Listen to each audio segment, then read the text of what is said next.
Hello everyone, how are you all. आज हम लोग बहुत इंपॉर्टेंट टॉपिक द या दी। कई टीचर्स, कई स्टूडेंट्स बहुत कंफ्यूज रहते हैं कि THE का प्रोनाउंस द होता है कि दी होता है।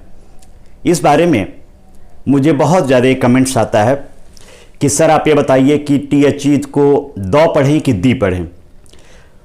तो देखिए, एक बात आप जान लीजिए कि THE को द भी कहा जाता है और दी भी कहा जाता है, लेकिन अंतर इतना होता है कि जो वावेल साउंड होता है, वावेल यानी स्वर AEIOU, यदि इससे कोई वर्ड बनता है और उसमें द लगा रहता है और उसमें THE लिखा रहता है तो हम उसको दी पढ़ते हैं, दी।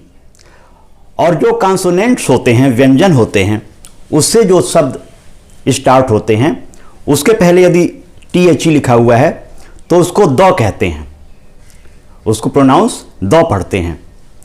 जैसे एलिफेंट है, एलिफेंट ई से स्टार्ट होता है तो हम पढ़ेंगे दी एलिफेंट। इसी तरह पेन है, PEN, pen, pen T consonant है तो हम पढ़ेंगे द पेन। इसी तरह ऑरेंज है, दी ऑरेंज। फैन है, FN, फैन, द फैन।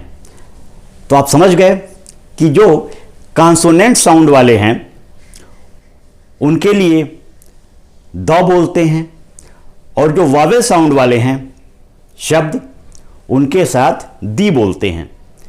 तो मुझे लगता है कि जो आपकी कन्फ्यूज़न है द और दी को लेकर के, वो कन्फ्यूज़न दूर हो गई होगी। तो आप हमसे बताइए, डोर, दी डोर कहेंगे कि द डोर कहेंगे।